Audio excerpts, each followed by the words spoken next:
خاطره، خدا داره میبینه.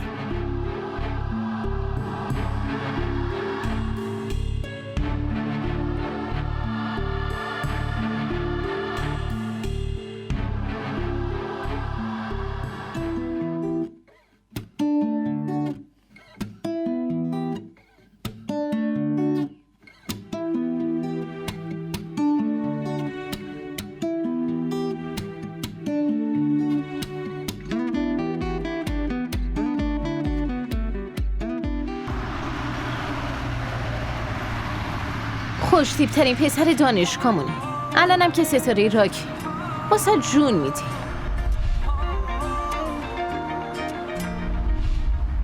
ولی تو اصلا جدیش نمیگیری. کاش یکیم اینقدر منو دوست داشت. آرشینم از تو خوشش میومد. بعدم خواهشن جلوی دهنتو بگیر.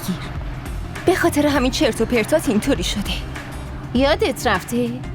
فردا کنسرت جنیده. آره، بهم پیام داده بود. خب چرا پیامشو جدی نمیگیری؟ ازش بلیت بخوام. بلیت؟ دعوتنامه میفرسته. اوه آها، پس میریم دیگه.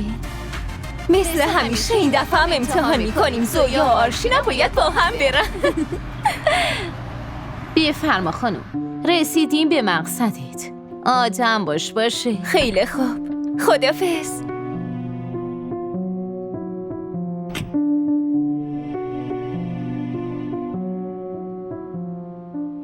میتونستی این کارو بعد ازدواج انجام بدی. بالاخره همه پولای من واسه توئه. هر جا دوست داشتی سرمایه گذاری کن. آره، ولی اولش باید عروسی کنی. چی شده؟ به چی فکر میکنی؟ به این فکر میکنم که اگه مامانم بفهمه اون وقت لطفاً خواهش میکنم امروز از مادرت حرف نزن. میدونی چیه؟ من برای این کار خودم رو شروع کردم که بتونم آزاد باشم. مجبور نباشم به کسی جواب بدم. میترسم حالا مامانت واسم یه فتوا بیاره. سنم اصلا اینطور نیست. فقط یکم دلخوری داره که اونم... چه دلخوری؟ اگه از من ناراحته پس چرا میخوای با هم ازدواج کنی؟ گفتن این حرفا واسه تو خیلی راحته، ولی خودت هم خوب میدونی به جز تو حتی نمیتونم به ازدواج با کس دیگه فکر کنم. میدونم موی، ولی مشکلات منم درک کن. من نمیتونم با این همه محدودیت و فکرای قدیمی زندگی کنم. من نمیتونم خودم رو عوض کنم. ولی من میتونم خودم رو تغییر بدم.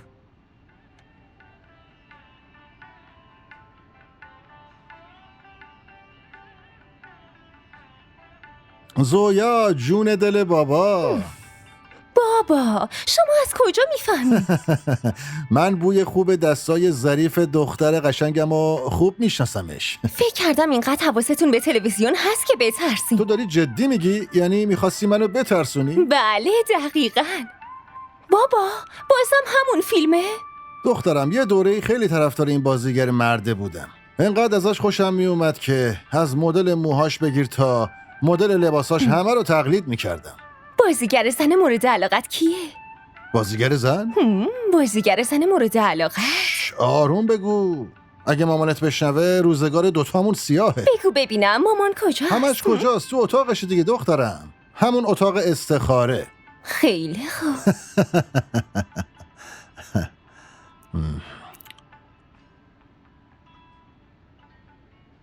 بیبی، نوه بزرگم خیلی مریضه. ما بردیم بیمارستان، بستریش کردیم.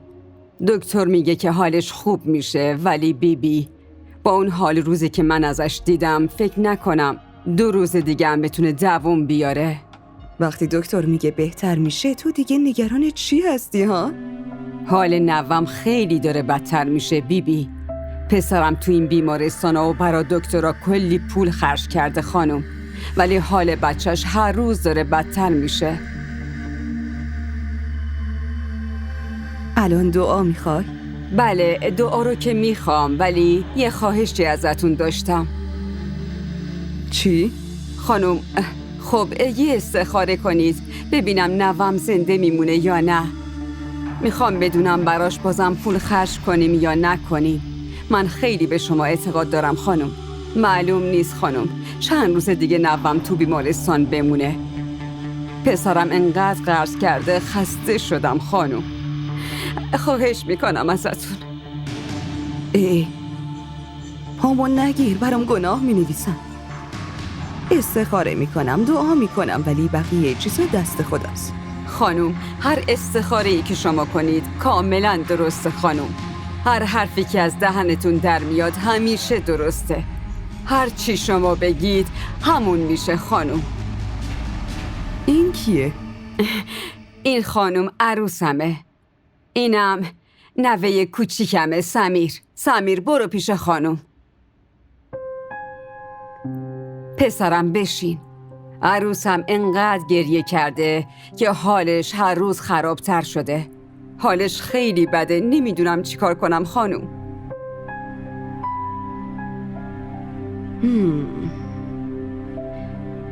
کی میتونیم بیایم جوابمون ازتون بگیریم؟ امشب استخاره می کنم. فردا بیا جواب بگیر. خیلی خیلی ممنونم خانم.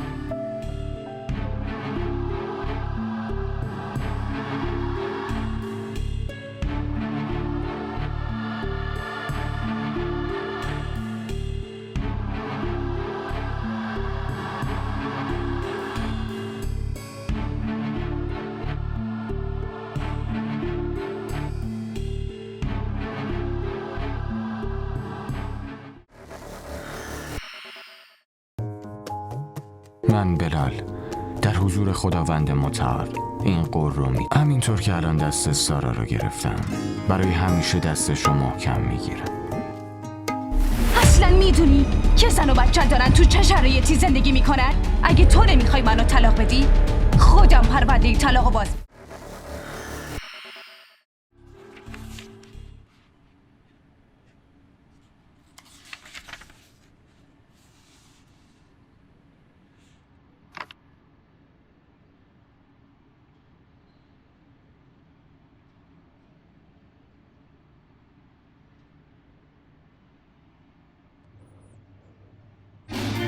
تو شروع کن. 2 3 4 حالا.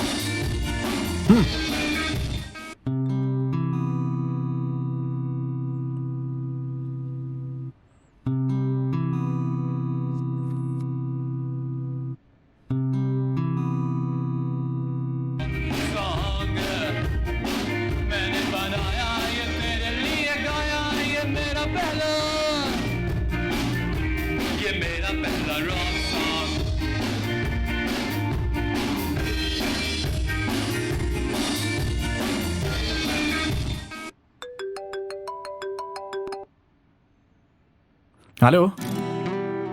سلام. چرا تماسمو جواب ندادی؟ ببخشید داشتیم تمرین میکردیم، متوجه تماست نشدم. پس سرت گرم تمرین آره؟ چیز دیگه هم که برات مهم نیست؟ عزیزم اینطوری نیست. تو دستور بده، حاضرم جونم برات بدم. آخه من جون تو میخوام چیکار؟ عزیزم آخه اینم فکر کردن داره. بقیه دختر از خودشون این قیافه رو ببینن. بعد تو جونم هم برات اهمیتی نداره. چرا؟ الان میخوای بگی خیلی مهمی؟ نه خیر عزیزم، مگه دیوونم پیش تو از مهم بودنم بگم؟ من مثل اون دخترها نیستم، یادت باشه. میدونم خوبم میدونم، ولی یکی اومد پیشت و یه درخواستی داشت. یکم بهش توجه کن. درخواستت مورد توجه قرار گرفته ولی تصمیم با مادرمه. جدی؟ تا کی خبر میدم؟ خب به جای این آواز خوندن ها بشین برای خودت دعا کن. بس کن دیگه زویا، اینقدر نباید که سنگ دل باشی. منم فقط میتونم دعا کنم. دارم میگم دیگه به جای آواز خوندن دعا کن. باشه، حالا بگو ببینم کی با خانوادت حرف میزنی؟ جونی دوباره نمیخوام همون بحثا رو پیش بکشم. حالا بگو ببینم فردا شب کنسرت داری؟ آره، داشتم برای همون تمرین میکردم. قبل از اینکه بهم تهمت بزنی که مزاحمت شدم بذار حرفمو بهت بگم. آرشین بلیت کنسرت تو میخواد. آرشین میخواد؟ همین؟ کسی دیگه این نیست؟ منم میخوام. عزیزم کنسرت جناب جنید باشه بعد شما دوتا دعوت نباشین. اصلا اگه میشه براتون 2 بلیت رزرو کردم، خیالت راحت. منم خیلی دلم میخواد. دلت میخواد منو ببینی؟ نه خیر، فقط بیام کنسرت.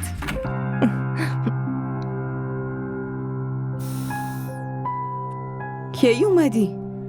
به به، نه یه سلام به مامانت، نه یه حال و احوال، بعد اومدی اینجا داری با تلفن حرف میزنی. آره اومدم پیشتون سلام کنم. سرتون با زنای استخاره گرم بود.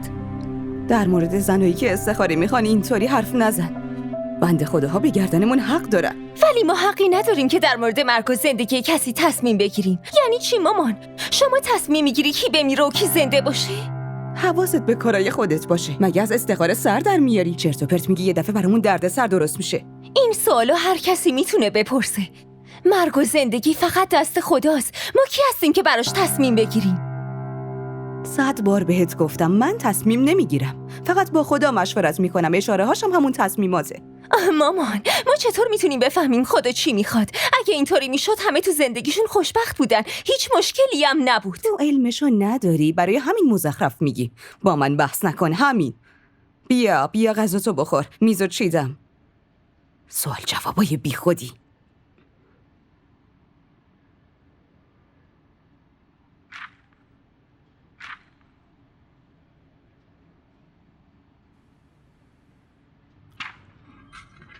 سلام بابا. بله که سلام، بشین.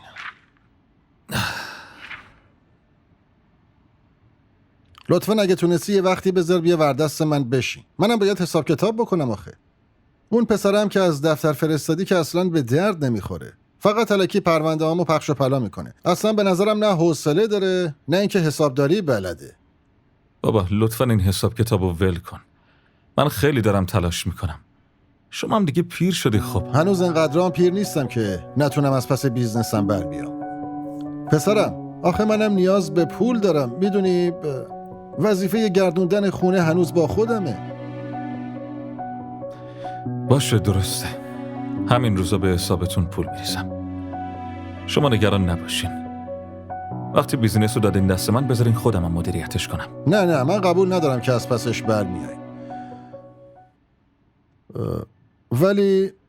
ولی این روزا یهو غیبت میزنه. ببینم دختر مختاری که تو کار نیست که همه ی پولای منو میخوره و منم دلم خوشه که پسرم حواسش به کار هست. کجا داری میری؟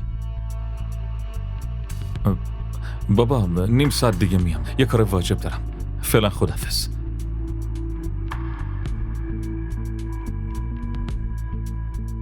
زود برمیگردم.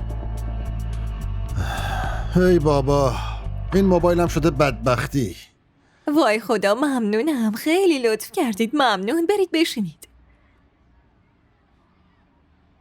ما را در شبکه‌های اجتماعی دنبال کنید. صبح که بهت گفتم باید عصر بیای، چرا بازم دیر کردی؟ عزیزم یه جلسه واجب داشتم. یادم رفت. حالا باید چیکار کنم؟ اشکال نداره. این برای شماست. ممنونم. بابت این فروشگاه هم تبریک میگم. این نظیره. خیلی خوبه. اگه امروز نمی اومدی دیگه باهات حرفی نداشتم. یعنی میشه اینکه تو بگی و من نیام؟ فقط یکم امروز سرم شلوغ بود. آره، فقط سر تو شلوغه. ما همه علافیم. باید بهت زنگ بزنم یادت بندازم چی بپوشی، چی بخوری، چی کار کنی. تموم شد؟ عزیزم من که عذرخواهی کردم. دیگه چی کار کنم؟ ببخشید. خواهش میکنم. ول کن دیگه عزیزم. هیچ میدونی با چه بدبختی اومدم؟ بابام هر روز نشسته حساب کتاب میکنه. خب حساب کتاب کن براش. دارم انجام میدم دیگه. باید همه چی رو براش رو کنم. برو پیش ایشو. اما من یه خواهشی داشتم. میتونم ازت 5 روپیه قرض بگیرم؟ قول میدم 1-2 ماه پسش بدم. آره معلومه، چرا که نه. آره حتما من بهت میدم. نگران نباش. فکر هیچی نکن. نه اگه برات سخت میشه اشکالی نداره. از کس دیگه ای میگیرم. وقتی من هستم چرا باید از یکی دیگه بگیری ها؟ گفتم میدم دیگه. خیالت راحت. اصلا نگران نباش. ازت ممنونم.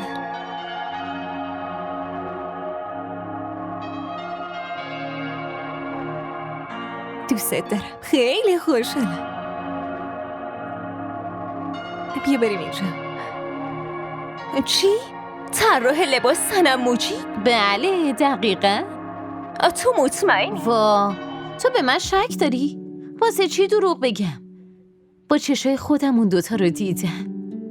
آهان، پس این همون صنمیه که داداشم میگفت. بذار داداشم بیاد خونه یه بلایی سرش بیارم که. پس میخواد طراح لباس عروسش بشه. مامانم بفهمه همه یه طرحشو تیکه پاره میکنه. باشه بگو ببینم، حالا که این خبر مهمو بهت گفتم مژدگونی چی میدی؟ بلیت کنسرتت حل شد. جدی؟ با جنید حرف زدی آره؟ آره با جنید صحبت کردم، برامون رزروش کرده. وای سویا خیلی ممنونم. باشه فردا میای دیگه؟ باشه میام. اگه معلوم شد دروغ گفتی اون وقت چی؟ خیلی خوب موفق باشی. فعلا خدافظ.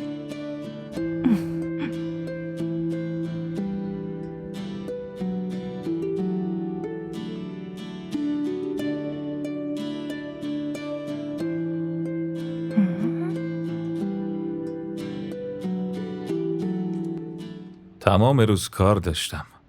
کجا رو دارم برم؟ زودتر بیا خونه، خودت میدونی. بدون تو غذا از گلوم پایین نمیره. خیلی خب بفرمین. غذا رو شروع کنین، خیلی گرسنم شده. بسم الله الرحمن الرحیم. داداش حالا کجا کار داشتی؟ به منم بگو. زویا چند بار بهت بگم با برادر بزرگترت اینطوری حرف نزن. پسرم کل روز زحمت میکشه، از دفتر به خونه، از خونه به دفتر. کجا میره؟ باباتم که همه کارا رو انداخته رو دوش این و خودش رو راحت کرده. ممنون دخترم، ممنون. مامان همه اینطوری کار میکنن. بابا هم سن این بوده همینقدر کار کرده. خب بالا بسه، اینقدر حرف نزن، بگیر بشین. راستی امروز یه خانومی اومده بود پیشم، خیلی ازم تعریف کرد. میگفت دعاهات خیلی اثر دارن، هرچی که میگی درست از آب در میاد. همه مشکلاتم حل شده. خدا رو شکر. دعاهای من تا این اندازه برای همه اثر دارن. مامان شما اینقدر براشون وقت میذارین، مشکلاتشون رو گوش میدین. بایدم بهتون اعتماد داشته باشم. ایشون فقط برای اونا وقت داره. به خدمت کردن به خلق خدا خیلی تاکید شده، خیلی هم ثواب داره آقا. چی میشه اگه براشون وقت بذارم؟ ما خودمونم جزو خلق خداییم خاطر خانم. تو اسلام روابط خونی خیلی اهمیت دارن. حداقل تو یکی نمیخواد اسلامو به من یاد بدی. خودم خوشم میاد که به مردم کمک کنم، براشون دعا کنم، مشکلاتشون رو رفع کنم و از خدا براشون خیر بخوام. ثوابیم که میبرم اثراتش تو کل خونه میاد. خاطر خانم مطمئن باش اگه به گیاه آب ندی پژمرده میشه. همینطوری اگه وقت و عشق نداشته باشی روابط از بین میرن. تو همه ی وقتتو گذاشتی برای اونا، خوب یکم از وقتتم برای ماها بذاری عزیزم. اگه این کارو نکنی روابطمون به هم میخوره ها. میتونم گله هاتو برطرف کنم آقا احمد.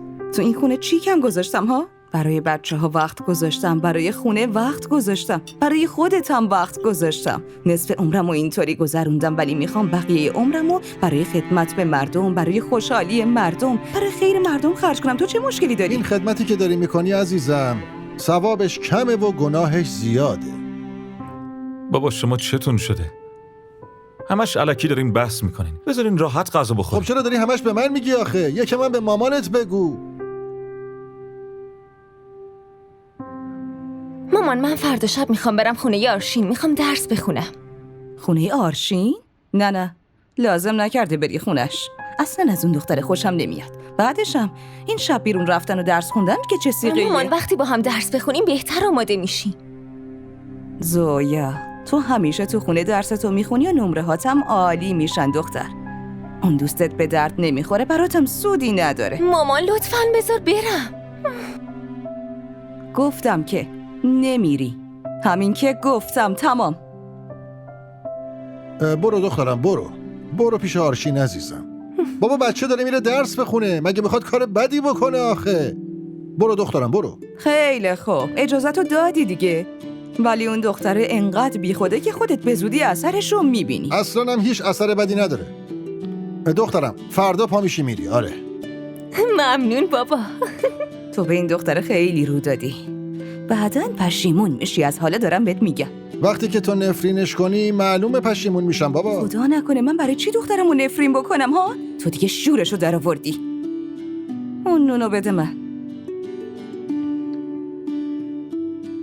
چه قرارایی میذاری با طراح صنم؟ مجیب درسته؟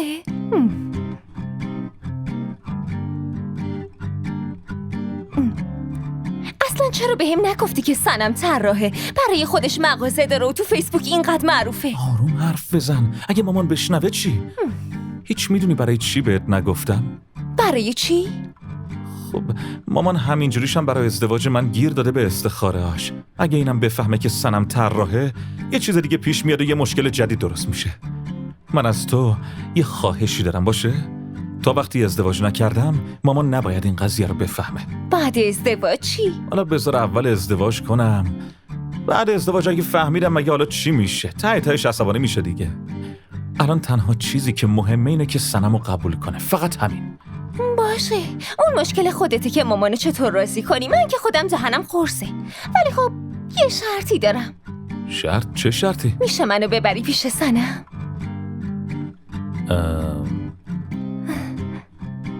باشه، میبرمت پیش صنم. دارم میگم خانواده صنم خیلی خوبن. اگه ببینیشون خیلی خوشت میاد. داداش ولی خیلی از مامان میترسی ها. من نمیترسم عزیزم. فقط دلم نمیخواد با حرفام ناراحتش کنم. مامان اینقدر دوستت داره، اینقدر میخوادت. به نظرم حتی اگه بفهمه که صنم طراحه بازم چیزی بهت نمیگه. مطمئنم. آره، ولی قبلش 400 تا استخاره میکنه.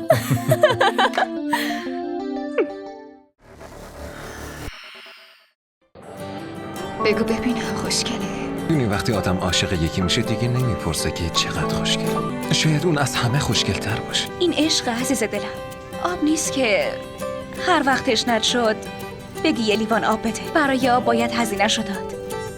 به همون قیمتی که تشنه‌های کربلا پرداخت کردن.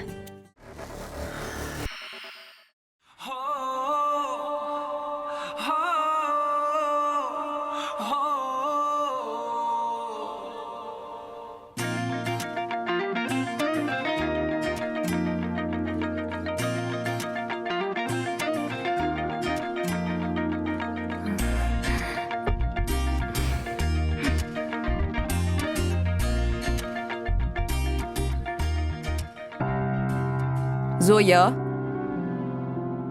یه ذره داری به چی فکر میکنی ها؟ هیچی مامان، هیچی. اومدم بگم اجازه نمیدم. نمیتونی بری خونه یارشین. باید یه دعا بخونی، اونم 3 شب. برای چی مامان؟ الان که گفتین میتونم برم خونه‌شون. من نگفتم، بابات بهت اجازه داد. بعدم شروع کردن اون دعا خیلی برات واجبه. مامان چرا همش گیر میدی دعا بخونم؟ من که یه پیرزن 80 ساله نیستم. من دخترم، علایق خاص خودمو دارم. بعدم باید 3 شب همش دعا بخونم. ببین دخترم، با این چیزا بختت باز میشه. اگه دعا کنی برات خوبه. شما دعا میکنی دیگه، چرا خودمم بخونم؟ دعای مادر برای بچه‌های نافرمان اثری نداره. بسه، همین که گفتم خودت باید دعا بخونی. بعدم یعنی چی؟ من شبانه روز بشنم برات دعا کنم بعد تو با دوستات بل بچرخی؟ آره؟ اصلا درست نیست. بسه، دعاتو شروع کن. باشه حالا اصلا ناراحت نشو. شب دعا میخونم. خیلی خوب، آفرین. مامان میتونم برم خونه ی آرشین؟ درس که خوندم زود برمیگردم. بعدش هم شب دعا میخونم. قول میدم. لطفاً بذار برم، لطفاً مامان. خیلی خوب باشه، ولی امشب دعا رو شروع میکنی. باشه. آره.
بابا یه لحظه، الان داروتون رو میدم.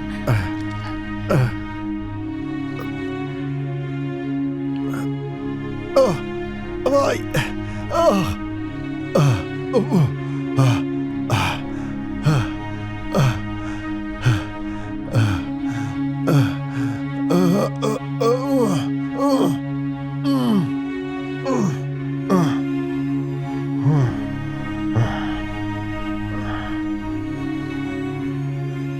عادی نفس بکش بابا. الان خوبی دیگه. الان وای میشی. چی شده؟ تو اینجا چی کار میکنی؟ تو که باید تو اتاقت باشی، داشتی دعا میخوندی. داشتم دعا میکردم ولی حال بابا خراب شد، داشت نفس میزد. خب چیه مگه؟ این هر روز همینه، مریض دیگه. تو نباید دعا خوندن تو ول میکردی دخترم. مامان آخه چی داری میگی؟ بابا خیلی حالش بد بود، داشت از نفس میافتاد. اون وقت میشستم دعا میخوندم. حالا که چیزیش نشده، میدونی اگه دعاتو نصف ول کنی چقدر گناه داره؟ آره؟ حالا اینم مگه تازه اینطوری شده؟ چی میشه اگه یکم نفسش بگیره؟ کل روز استراحت میکنه، فیلم میبینه، شب گناهاش خرشو میگیرن، همین، نفسش هم میگیره. ولی تو برای چی باید دعاتو ول میکردی دختر؟ من این حرفا رو قبول ندارم. یکی داره میمیره و من بشینم دعا بخونم. ببینم تو یه ذره عقلم نداری؟ پرستاری از بیمار از هر عبادتی بهتره. زویا، تو خبر نداری که چقدر داری اشتباه میکنی. تو باید 2-3 روز بشینی دعاهاتو بخونی دختر. مامان دوباره میخونم. تو همچین وضعیتی آدم خوابش نمیبره. خب چیه مگه؟ صبح میخوابه، مگه میخواد بره دفتر؟ کدوم عبادتش عقب میفته؟ فقط داره عبادتهای ما رو خراب میکنه. خدایا، میبینی چی شد؟ دوباره باید دعاها رو شروع کنم از اول تا آخرش.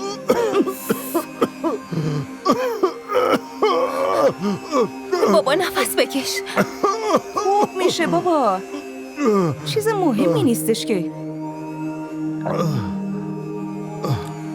روز اول بوتیک چطور بود؟ وای باور نکردنی. روز اول انقدر خوب بود که خودمم توقعشو نداشتم این همه آدم بیان. خیلی خوبه.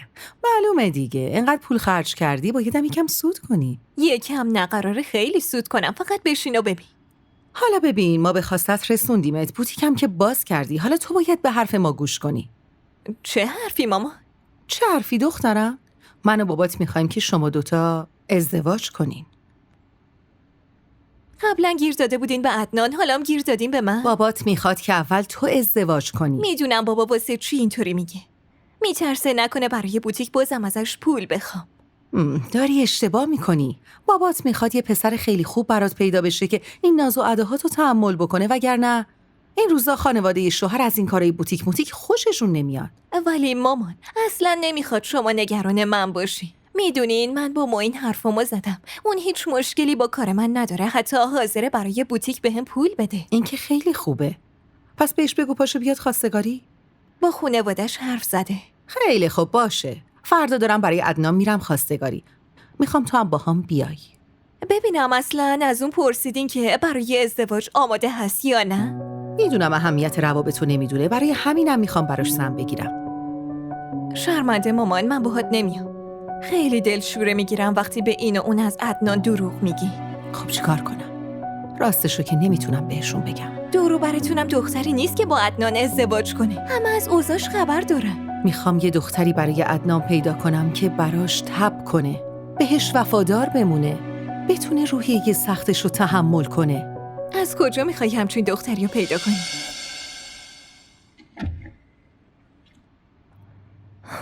برو، زود باش از اینجا دور شو. باشه، زود حرکت کن.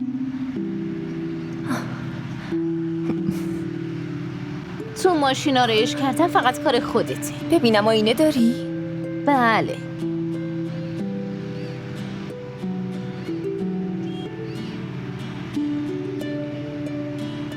زود باش بگو چطور شدم. خیلی خوشگل شدی، مثل همیشه. ما را در شبکه‌های اجتماعی دنبال کنید. سلام. سلام جنید، چطوری؟ خیلی خوش‌تیپ شدی. ممنونم، خیلی ممنون. تو چیزی نمیگی؟ خوب شدی. ها؟ فقط خوب؟ دوستمون ستاره موسیقیه ها؟ منم مطمئنم که امشبو میتره کنی. قطعا. بریم؟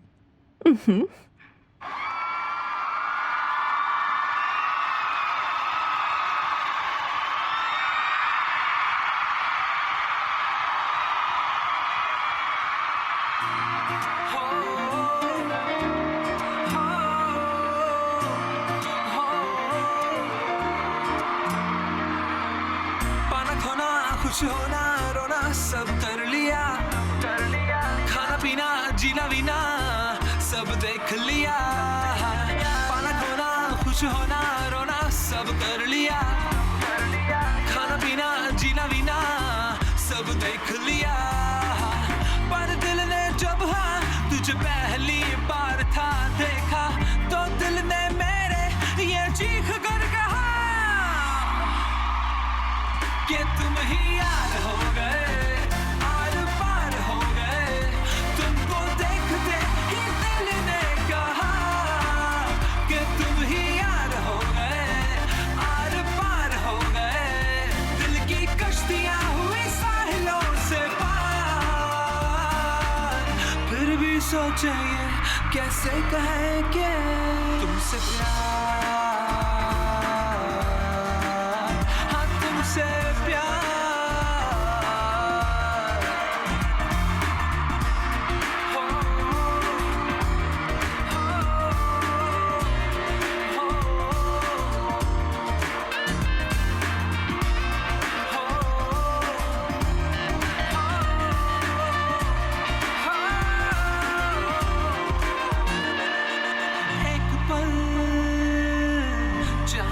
सहारे तारे सारे करेंगे इशारे एक पल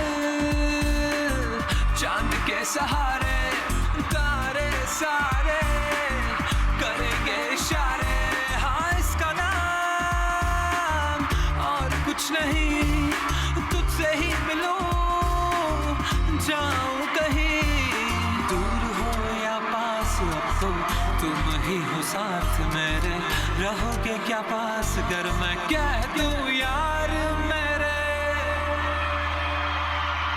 I love you यार ओ मेरे यार तू ही पहला प्यार I love you यार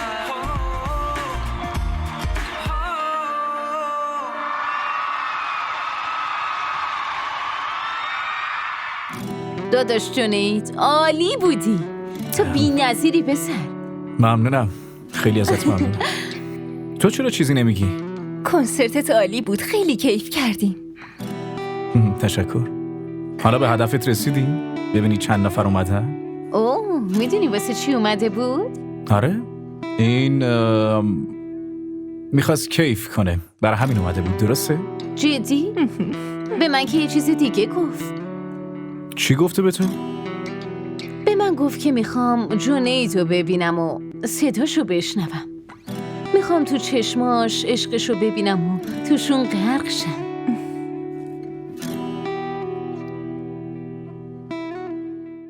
ببین من خوانندم.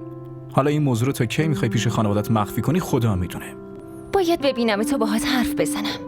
باشه. پس میای منو ببینی؟ آره، این حرفا رو باید حضوری گفت. باشه، پس بگو که همو ببینیم. فردا امتحان امفیل دارم، برات آدرس رو میفرستم، لطفاً بیا همونجا. حتما میام. باشه فعلا برم، باید درس بخونم. زویا با این همه درس خوندن میخوای چی کار کنی؟ آخرش که باید ازدواج کنی نه؟ جنید چرا مثل این پیرزنا حرف میزنی؟ بعدش هم تو این خونه فقط درسی که میتونم آزادانه بخونم و همچنین آزادانه کنسرت منم میای. خیلی خوب، بس جنید، اگه دست تو باشه میای اینجا و قضیه رو به همه میگی. جدا؟ اگه تو بخوای همین امروز میام میگم. نه لازم نکرده. خیلی خوب دیگه برو، درس دارم.